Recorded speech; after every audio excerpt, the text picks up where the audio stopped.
Bienvenue pour l'inauguration de cette exposition Looking for Search.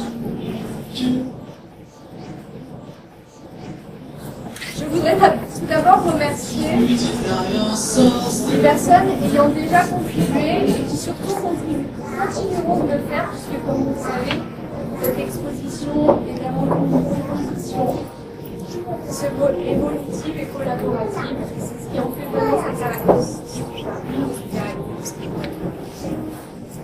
Merci alors à tous les artistes du groupe Frame qui se sont déjà impliqués et qui vont continuer de le faire, à tous les chercheurs et étudiants de la communauté universitaire qui se sont d'ores et déjà impliqués en tant que créateurs dans la réflexion autour de ces propositions et qui vont continuer de le faire et non seulement continuer à faire évoluer tout ce que vous découvrez aujourd'hui, mais aussi pour en être les témoins, les observateurs. Et je citerai à titre d'exemple, mais ce ne sont pas les seuls, les étudiants du master événementiel, médiation et ingénierie culturelle, qui se sont d'ores et déjà engagés à être les témoins privilégiés de cette exposition et de son évolution. Cette exposition réunit des travaux d'artistes et de chercheurs universitaires. Une rencontre entre deux mondes.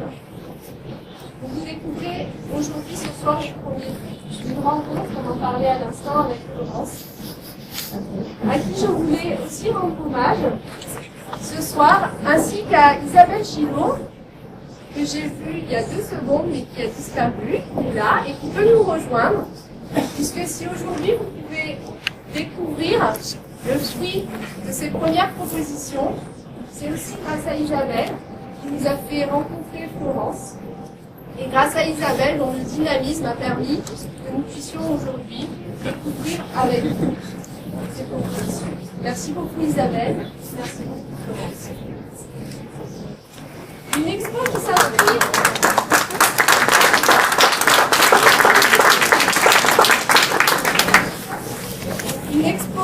qui s'inscrit aussi dans la volonté de l'université, mais dans la volonté que je dois aujourd'hui partager.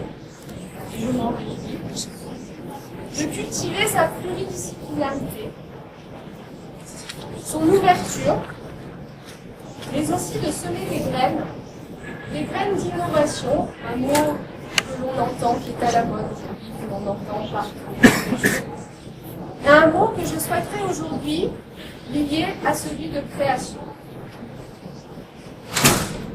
Une exposition qui n'oublie pas les étudiants, j'en ai déjà parlé tout à l'heure. J'y tenais tout particulièrement quand on a rencontré Florence pour la première fois. Et je suis vraiment ravie aujourd'hui qu'elle ait pu construire, avec Isabelle et avec l'ensemble des personnes qui ont déjà participé, un schéma qui nous permet à la fois de faire interagir et de faire se rencontrer des personnes dont les origines et les horizons sont complètement différents au départ, puisque, et je terminerai là-dessus, le thème de cette exposition est la quête de l'apprentissage et de la recherche, et que l'on apprend bien sûr à l'université, que l'on fait de la recherche à l'université, mais que l'on va aussi apprendre avec cette exposition à se connaître, à mieux se connaître et à construire ensemble. Merci beaucoup à tous. Je souhaite à cette exposition de continuer d'évoluer et j'attends avec impatience de découvrir le second volet, du style, parce que je suis un petit peu naturelle. Mais je crois qu'aujourd'hui, il faut surtout laisser le temps à l'ensemble des acteurs de continuer à découvrir ensemble et à créer ensemble. Merci à tous pour ce que vous découvrez aujourd'hui et merci à tous pour la suite.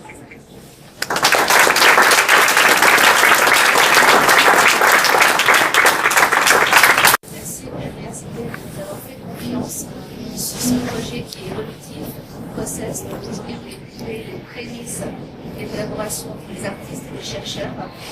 Finalement, on démarre il n'y a pas si longtemps que ça, il y a à peine 2 mois qu'on va vraiment commencer à lancer, à activer la machine qui va s'organiser en avril prochain.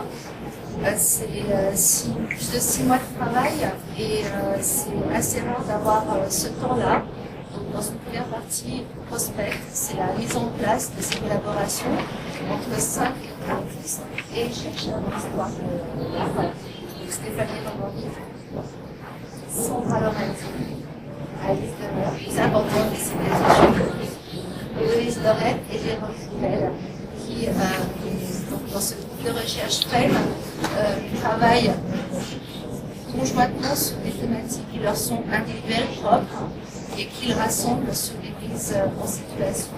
Donc là, cette invitation de l'université est vraiment à point nommé dans la mesure où cette recherche avec les scientifiques, c'est ce qu'ils avaient commencé un petit peu à travailler en solitaire de leur côté.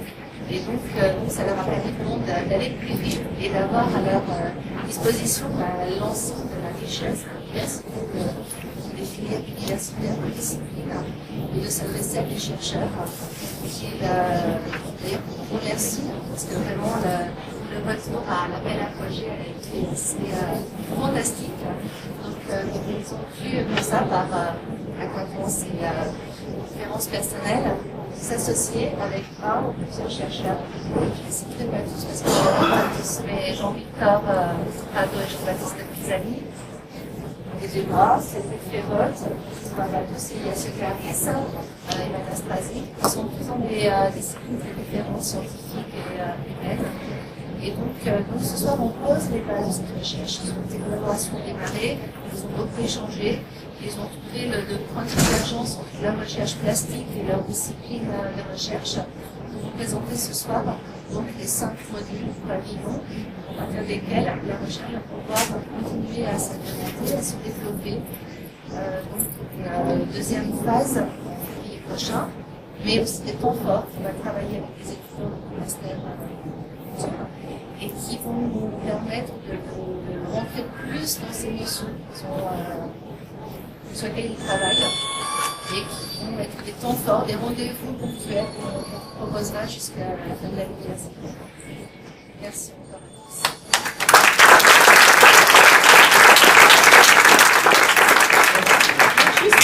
tous. Joindre mes remerciements à ceux de Sophie Raisin, voilà, pour remercier bien sûr les initiateurs, Isabelle, Florence, la direction de la culture, bien sûr, qui a apporté son soutien logistique, les chercheurs et les artistes.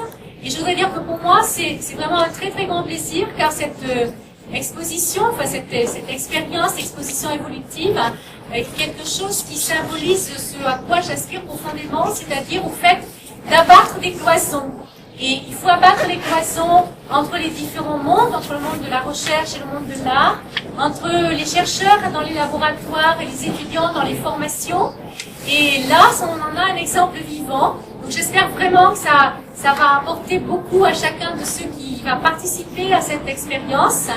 Et vraiment, je pense que c'est le cœur même de la mission de l'université, de décloisonner les esprits, de décloisonner les gens, de décloisonner les secteurs, parce que c'est à travers ces rencontres que l'on peut faire progresser à la fois la connaissance et également de meilleures relations sociales. Voilà, donc merci à tous.